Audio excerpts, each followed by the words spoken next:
Bienvenidos a Buenas Razones para Conversar. El tema de hoy, la desnutrición crónica en Ecuador. Nuestra invitada probablemente es la ecuatoriana que más sabe de este tema, Berenice Cordero, especialista en derechos de niños y niñas.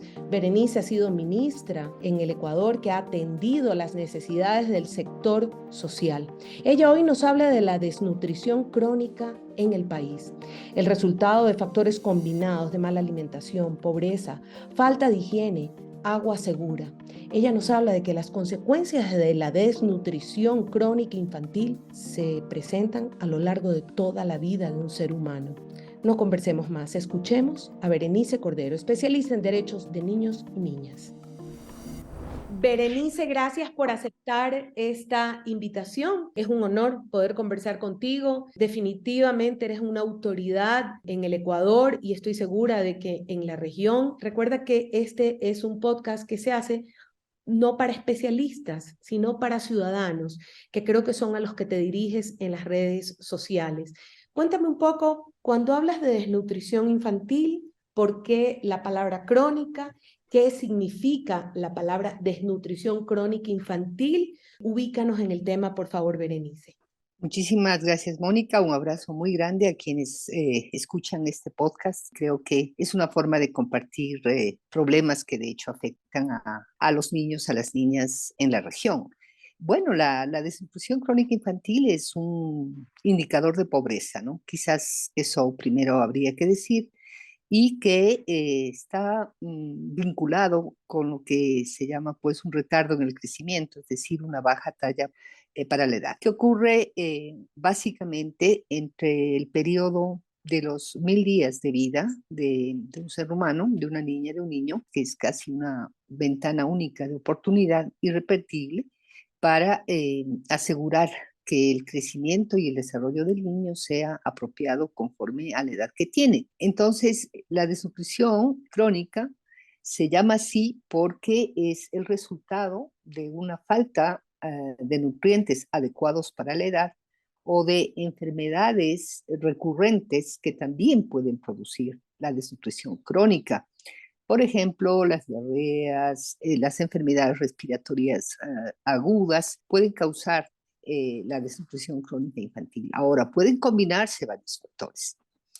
La enfermedad reiterada puede combinarse también la falta de nutrientes, la pobreza en el sentido de los ingresos familiares que son insuficientes, pero también hay otros factores que son fundamentales como la falta o consumo de agua segura. Agua segura significa que el agua reúne las condiciones apropiadas para que los alimentos que se preparan en la familia o el agua que consume el niño sea un agua que no contiene impurezas, contaminantes, que no contiene bacterias que pueden enfermar al niño, ya sea porque consume alimentos producidos con agua no segura o bien porque al lavarse las manos o utilizar en la higiene del niño agua que no es segura, se puede pues contaminar el niño y por lo tanto enfermar. La desnutrición crónica infantil siempre presenta un reto. Implica necesariamente cambios en varios niveles. Cambios estructurales, por ejemplo, respecto a la pobreza, a los ingresos familiares, al empleo. Cambios estructurales respecto, por ejemplo, a la seguridad alimentaria de los hogares, cambios en las prácticas de crianza, que también son estructurales, ¿no es cierto? Otros cambios en el acceso a la salud, sin barreras, por ejemplo. Cambios, por ejemplo, en la dotación de agua y saneamiento básico en los hogares, ¿no? Porque podemos tener el medidor, pero no tenemos el servicio higiénico ni el lavabo, ¿no?, dentro del hogar. Todo esto produce la desnutrición crónica infantil, que básicamente impacta en el desarrollo integral, en el desarrollo neurológico de los niños y produce, obviamente, retardo en el aprendizaje y por lo tanto el cerebro no logra desarrollar todas las conexiones neuronales que requiere a fin de lograr capacidad de aprendizaje y eso pues tiene un impacto enorme en la vida de las personas. Has tocado tantos temas. Todas las demás preguntas ya las tocaste.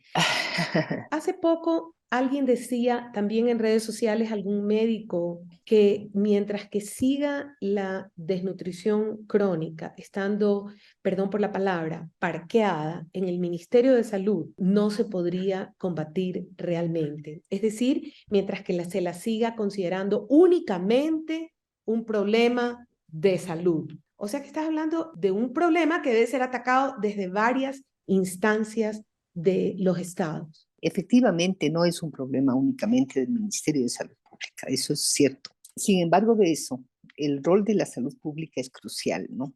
De acuerdo a la Organización Mundial de la salud no es únicamente un estado de estar sano, es más que Además, no eso, es solo es dar decir, medicina, que es la mayor correcto. vocación. Sí, es decir, justamente el esfuerzo que ha hecho el país en los últimos años es cambiar de un enfoque de tipo curativo asistencial a un enfoque que aborde lo que podríamos llamar las determinantes sociales de la salud, es decir, justamente aquellos factores que no están relacionados con la curación o la enfermedad.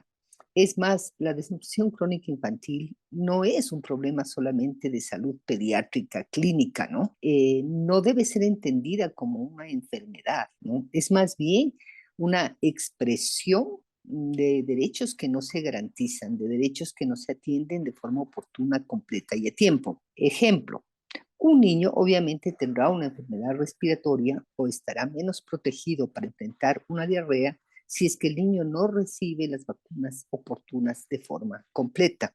Va a tener un impacto muy grave en la vulnerabilidad a la enfermedad, ¿no? O a ciertas patologías graves, como puede ser más adelante patologías, poliomielitis, etcétera, sarampión, incluso enfermedades Que ya habían desaparecido como la que polio, habían. digamos. Correcto. Entonces, en salud pública, en el caso del Ecuador, el impacto que tuvo el COVID, bueno, ha sido terrible porque, claro, todo el aparato de la salud se movilizó hacia, bueno, la vigilancia epidemiológica, aunque no tanto eso, pero sí la vacunación, ¿no? Y sostener la expansión del virus. Ahora, en ese caso, muchas cosas se dejaron de hacer. En el caso, por ejemplo, del Ministerio de Salud Pública en toda la zona 9, el 50% de los niños durante 2021 no fue vacunado. Se abandonaron o debieron abandonarse las tareas fundamentales como es, por ejemplo, la atención primaria de salud. Esto no solamente ocurría ya durante la pandemia, sino que ya se venía registrando desde el 2018 un problema muy severo de capacidad de respuesta de la salud pública para el control del niño sano, el control de la madre embarazada, etcétera, ¿no?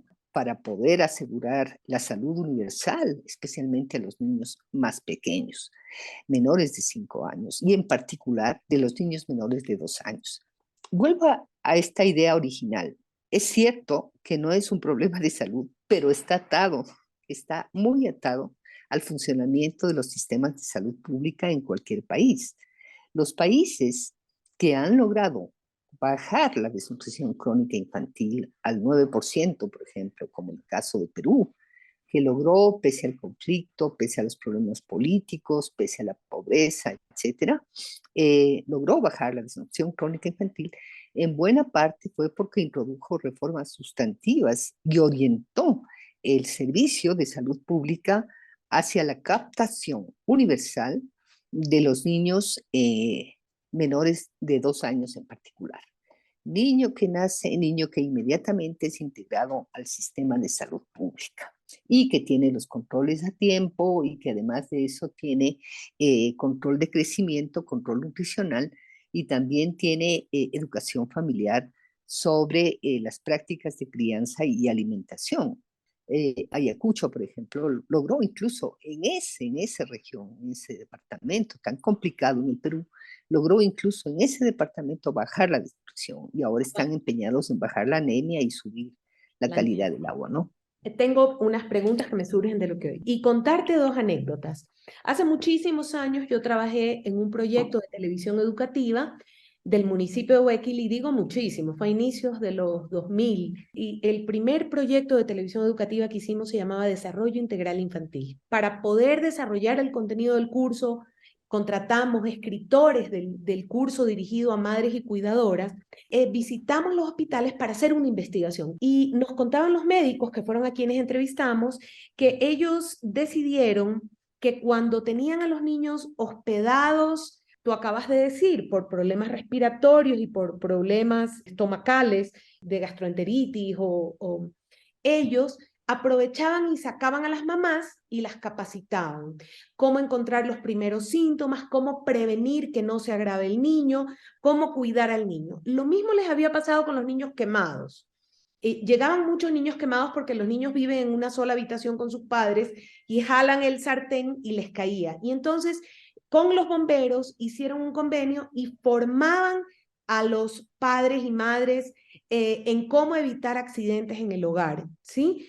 Dicen que simplemente bajó la cantidad de niños, ya no llegaban tan graves, llegaban y solo a consulta externa, ya no necesitaban ser hospitalizados. Eso es por un lado, obviamente era una experiencia de un hospital y tú me estás hablando de un país, de unos países. La segunda experiencia fue que pude visitar en Perú al Ministerio de Inclusión Económica y Social hace algunos años y ellos tenían la alimentación escolar, pero completa, con almuerzo escolar, con vegetales y alimentos de cada región del país. El Ministerio de Educación o el Ministerio de Inclusión subcontrataba en convenio a los que proveían en cada región de alimentos frescos y me acuerdo que visitamos un jardín de infantes a donde hacían el control del niño sano y medición y todos los jardines de infantes o como se llamen, sé que tú me vas a corregir ese término, hacían el control del niño desde la guardería y seguramente eso es parte de una atención que hubo. Corrígeme por favor, Berenice. Sí, las familias, lo que necesitamos las familias es aprender sobre crianza, sobre pautas de crianza que nos ayuden justamente a que los niños obtengan, digamos, un entorno, que vivan en un entorno que propicie su desarrollo integral, el desarrollo de su potencial, etcétera, ¿no? Pero parte del problema es que la educación familiar no se reconoce como un elemento sustantivo de la política pública y por lo tanto la difusión de información al respecto es muy pobre o se entiende como unas campañas eventuales sobre ciertas cosas, ¿no? El país ha hecho varias experiencias también en ese sentido, pero no ha tenido la continuidad suficiente. No es una Esta idea. política pública. Correcto, no se logra establecer que los niños tienen un desarrollo particular y que por lo tanto el apoyo de la familia en los primeros años de vida resulta simplemente irreemplazable. Así de sencillo es. Es decir, lo que hace la madre, lo que hace el padre son fundamentales en la crianza de los niños, ¿no? Entonces, estos contenidos sobre educación familiar deben ser permanentes, son necesarios y son una respuesta para una idea de salud pública, como decíamos hace un momento, una idea de la salud que no es solamente estar sano, sino el máximo bienestar posible. Cuando la Organización Mundial de la Salud habla del estado de bienestar completo, está hablando justamente de un estado de salud óptimo. El círculo más cercano en el que está el niño es la familia y por lo tanto, en este círculo tan cercano, las prácticas de crianza tienen que ayudarnos a entender que, por ejemplo, la lactancia materna mínimo son 6 meses. Lo ideal es que sea más. Tienen que ayudarnos a entender que la dieta tiene que ser variada y que el hierro, si es que no hay, por ejemplo, el brócoli, etcétera, puede usarse el hígado de pollo, por ejemplo, muy utilizado en el Perú, es decir, buena parte del programa de cambio en el Perú para combatir la anemia se basa, que es un nutriente básico para el desarrollo, se basa justamente en el uso del hígado, del hígado Ellos de hablan de pollo, del hígado y hígado de de res. sangre y de la sangre. Así es, Ellos sí, lo de que la hablan. sangre, la sangrita, justamente como un factor de cambio, ¿no? Es información que tiene que estar disponible para las familias por todos los canales posibles. Y esta es una innovación que ya el país tiene elecciones, resultados. Así se ha contenido o se contuvo, por ejemplo, el cólera en un momento dado en el Ecuador. También se ha trabajado mucho en el VIH a través de información La información, incluso para prevenir los embarazos tempranos, que también están relacionados con la desnutrición crónica infantil, se requiere información. Tiene que haber esta información y eso debe ser un compromiso de un conjunto, ¿no? Del aparato público local, nacional, de los establecimientos educativos, y no es la idea de la puericultura, es decir, esto no es la idea de que el rol de madre y de que está, no, tiene que ser además una información comunitaria que ayude a sostener un entorno que habilite, digamos, estas potencialidades de los niños. Una de las cosas que a mí me asombra es que el Ecuador no había investigado las pautas de crianza. Lo hicimos en el año 2018 cuando hicimos la encuesta nacional de salud y nutrición. Mónica, y es bien grave la situación. El 50% de los padres, independientemente de que seamos analfabetos o tengamos un PhD, en esta encuesta se refiere que utilizamos la violencia física como una forma de disciplinar a un niño menor de 1 año. Es decir, somos una sociedad tremendamente violenta. Y ahí están los orígenes, ¿no? Porque claro, esas prácticas luego se reproducen.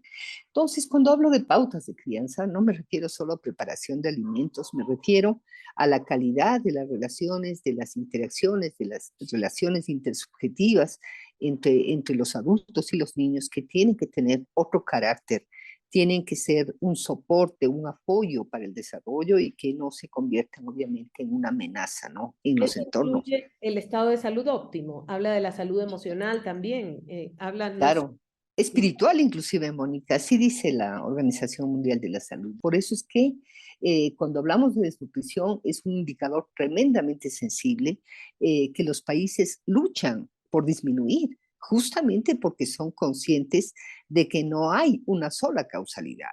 No es que no solamente no tienen vacunas, no tienen control de niños sanos, como está pasando ya desde hace algunos años en el Ecuador, sino que además no existe un seguimiento niño a niño sobre el estado nutricional. No hay una capacidad de respuesta local suficiente o con suficiencia. Como decía el ministro de Salud Pública el otro día, no sabemos qué medicinas mismo se requieren porque no hay inventarios, ¿no? Bueno, y eso hace relación a que probablemente para temas complicados como el servicio de rentas internas o las entidades que se encargan de la tributación manejan ahora plataformas complejísimas de datos que se interlazan, administrativos esencialmente, o la agencia o las agencias de tránsito ahora con solo poner tu número de cédula de identidad pueden saber todos tus problemas legales, muchas cosas, ¿no? Pero parece que en el sector social tenemos esa idea de que no hay que invertir en sistemas de información, de que basta con la buena voluntad. Me parece que ahí hay una resistencia enorme a invertir también en el desarrollo tecnológico cuando estamos viendo que ahora no, ya prácticamente sin tecnología no se puede hacer nada. Hoy estamos entrevistando a Berenice Cordero, especialista en derechos de niños y niñas, quien nos habla sobre las graves consecuencias de la desnutrición de niños y niñas en el Ecuador y en la región. Nos habla de buenas experiencias en países de la región y nos habla de las urgentes necesidades en el Ecuador. Sigamos escuchando esta entrevista. Tengo dos preguntas. La primera, mucho se ha hablado de que la manera es a través del bono de desarrollo, tiene nombres diferentes en diferentes países, siempre que este bono sea condicionado a que el niño vaya al centro de salud al menos 8 veces durante el primer año de vida, a que la madre cuando esté embarazada vaya a tantos controles al menos durante el embarazo, a que el niño, además de ir al centro de salud, a que vaya a la escuela y esté inscrito en la escuela, pero en general, ¿qué pierde un país con unos niveles de desnutrición así? Y ahora sí ya me refiero económicamente y en posibilidades de desarrollo y de competitividad. Y si pueden quedarse ahí esos pobres sin afectar al país, ellos con desnutrición, y que pueda el país seguir funcionando muy bien sin ello, que puede ser también otra de las visiones. Bueno, todavía yo creo que en estos países se discute mucho sobre las transferencias monetarias, ¿no? Todavía hay un discurso para mí hiperpolitizado sobre eso en el sentido Que se discutir cree que si es una debe. visión de izquierda o de derecha, no se comprende. Claro, no se comprende y es una herramienta de política pública que está presente en muchos países, bueno, casi en todos los países de la región. Brasil tiene un sistema enorme, México tiene también un sistema enorme de transferencias monetarias. No hay país que no utilice en la región este sistema, más bien nosotros somos un país que utiliza pocos recursos en ese sentido, ¿no? En relación a otros países, por ejemplo, vamos a ver el caso de México, el 1.5% del Producto Interno Bruto. En el caso del Ecuador estamos en el 0.60 del Producto Interno Bruto, alrededor de unos 1.000 millones, 1.200 millones de dólares para las transferencias monetarias. Ahora, parte del problema es vincular esta transferencia monetaria efectivamente con el hecho de que la madre vaya al control del niño sano, vaya al control del embarazo y al control del niño sano. La discusión que tenemos ahí, Mónica, es hasta dónde el sistema de salud en los distintos países es capaz de responder a esa demanda. Es decir, si va la madre y no encuentra el medicamento, no encuentra la vacuna, el turno se le complica, no se le atiende por demanda, sino a través del call center, se le complica el agendamiento del turno, etcétera. Simplemente lo que se produce en muchos casos es sí, una frustración, una decepción, un desánimo, simplemente, pese a que la unidad puede estar a 5 minutos de su casa, la unidad de salud, a 10 minutos de la casa, eh, la madre no encuentra la respuesta con la inmediatez que se requiere. Entonces, la madre tiene que cuidar a otros niños también, probablemente trabaja, no tiene con quién dejar al niño pequeño, tiene que llevar a otros niños pequeños también. Las unidades de salud no están en capacidad de recibir a veces una familia de 3, 4 miembros al mismo tiempo, pequeños, todos. ¿Qué sucede? Que este desaliento o esta frustración que encuentra la familia, al no encontrar una respuesta inmediata, rápida y además adecuada a su necesidad, se provoca desaliento y se provoca que la demanda por la calidad de la recepción, ¿no es cierto?, en las unidades de salud no sea lo que se esperaba y por lo tanto dejan de asistir.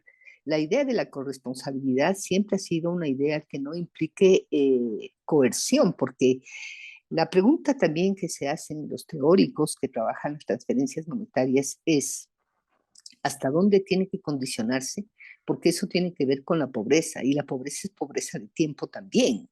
Es decir, es pobreza y carga mental de las mujeres que tienen que planificar cómo van a dar de comer, tienen que hacer la comida, luego tienen que cuidar todos los aspectos del funcionamiento de la familia y por lo tanto la carga mental y la presión, porque las que acuden a los procesos de vacunación de los niños, a la atención general de salud son las mujeres, no son los hombres, pero son las que más postergan, por ejemplo, sus exámenes de salud sexual y reproductiva, ¿no? Somos las que más postergamos. Por eso es que es tan importante trabajar estas barreras de calidad y de acceso a la salud.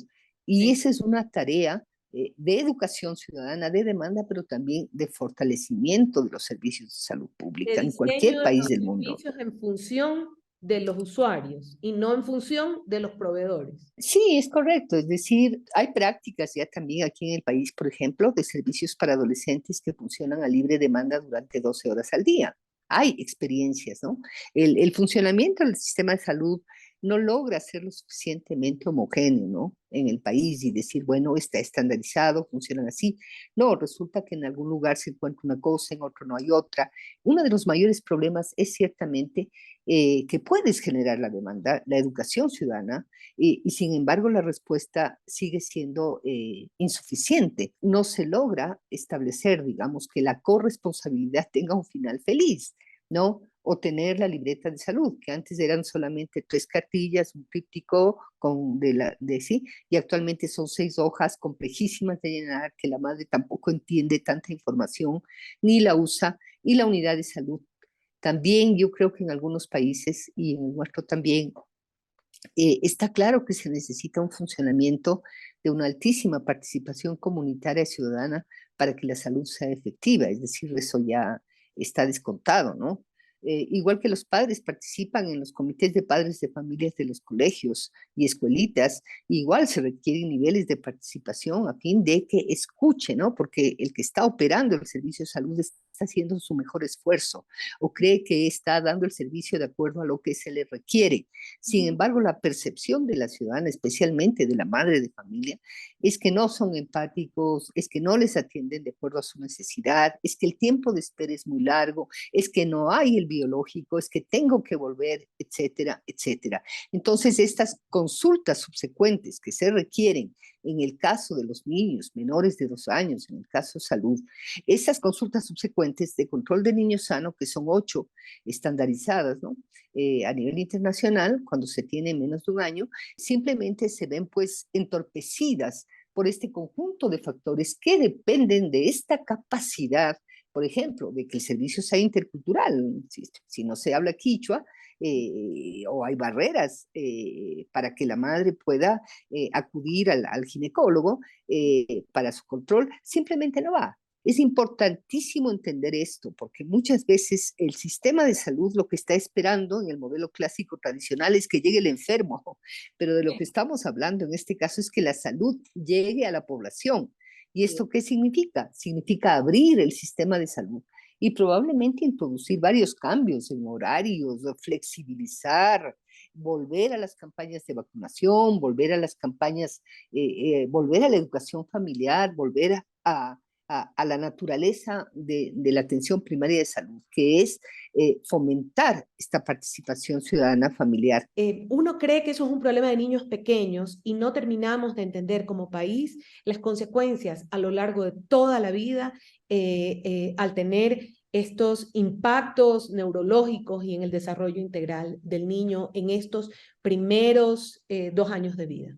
La desnutrición es casi invisible. La diferencia es de apenas 4 o 5 centímetros, de acuerdo a la edad. Es decir, es casi imperceptible para los padres, ¿no? El padre lo que ve es un niño cansado, un niño que no quiere jugar, el padre lo que ve es un niño que está pequeñito, ¿no? Está pequeñito, pero así mismo somos pequeñitos. Entonces, primero ahí hay que ayudarle mucho a la familia a identificar, ¿no? La desnutrición, que es otro problema. Así como hay que ayudar al político a identificar la desnutrición y entender que esa es una inversión o que es trabajo para el largo plazo, es decir, que no se resuelve en 1 o 2 años. Y los gobiernos se han propuesto bajar 2 puntos anuales la desnutrición crónica infantil en distintos países y han logrado esto entendiendo que esto tiene básicamente que ver justamente con la competitividad. En el caso ecuatoriano, las pérdidas en el Producto Interno Bruto son de alrededor de 2.600 millones de dólares, que perdemos porque se producen pérdidas en el aprendizaje, es decir, se produce repitencia, deserción educativa, se producen costos para el sistema de salud pública porque la parasitosis, porque embarazos, digamos, que producen desnutrición intraútero, etcétera, peligrosos, producen mortalidad, morbilidad, y eso tiene costos sobre el sistema de salud pública que anualmente se estiman entre 600 millones de dólares aproximadamente en el caso ecuatoriano. El país tiene, ¿no?, este sistema de alimentación escolar, igual que muchos otros países, como un mecanismo de retención educativa, lo cual es muy sano, necesario y debe continuar así. El problema es que tenemos que hacer el mismo esfuerzo, ¿no?, para los menores que no, para los niños menores de 5 años que no están yendo a los jardines infantiles o que no van a los preescolares. Perdón que te interrumpa, pero efectivamente Ecuador no tiene un plan de alimentación escolar, tiene un pequeño refrigerio que es el de las galletas con la avena, y no todos los países de Latinoamérica tienen el plan de alimentación escolar, así como un almuerzo equilibrado. El argumento casi siempre es, en los países en los que no se hace, es no hay plata. ¿Es que no hay plata o es que no hay prioridades claras respecto a dónde invertir el dinero y por qué? Bueno, yo creo que Latinoamérica sufre exactamente esa mirada que yo diría infantil y sesgada, ¿no? Se vuelve una especie de, sí, de obsesión.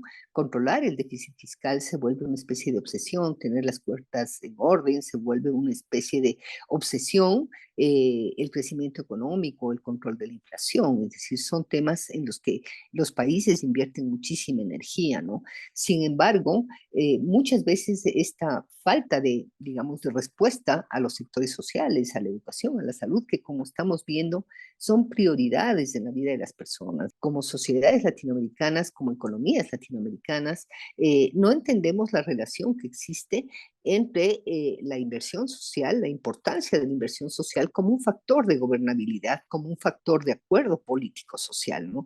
Entonces tiene que haber un equilibrio sano y tiene que haber un destino cierto de los recursos y una priorización ante esas demandas sociales. Por ejemplo, la violencia contra las niñas, la violencia contra las mujeres, es un elemento que las organizaciones de mujeres los han puesto en el tapete, han puesto estos últimos años, son muy activas y por lo tanto hay una demanda pública al respecto, política, que requiere una posición, una claridad, ¿no?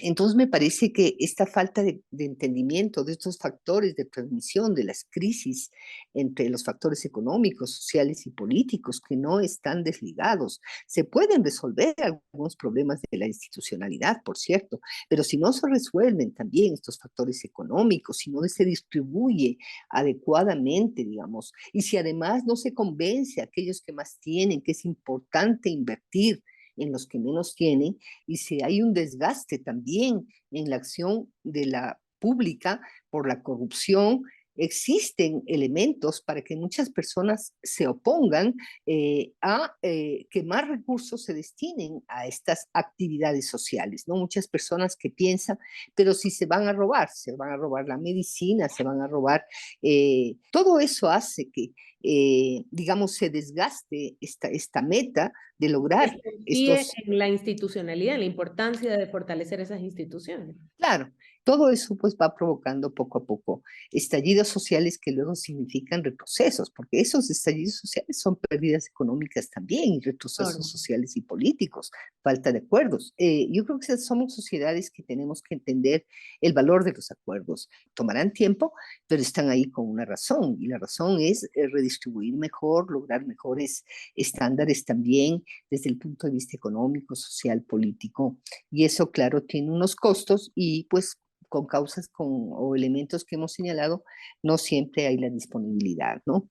Te agradezco, he aprendido tanto, me has dado una cátedra, pero más que la cátedra espero que este podcast ayude a los que nos escuchan a comprender mejor también su rol y siempre pensamos que democracia es solo ir a votar y nunca nos damos cuenta también que ese voto y esa voz que damos en los espacios públicos, en las redes sociales, es importante, pero tenemos que estar muy bien informados para que nuestra voz sea potente y espero que este podcast ayude a ello. Te agradezco muchísimo, Berenice, por haber aceptado esta invitación. Gracias, Mónica. Un abrazo a todos y todas. Gracias, Mil.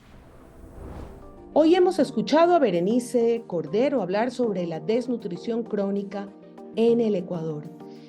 Urgen medidas y urge priorizar la inversión social para poder remediar este grave daño a la población infantil del país. Soy Mónica Maruri, esto ha sido Buenas Razones para Conversar. No dejen de visitar nuestra página web en www.ipanc.org y visiten nuestras redes sociales. Solo digiten @cabipanc en Facebook, Twitter e Instagram. Nos vemos en una próxima entrega.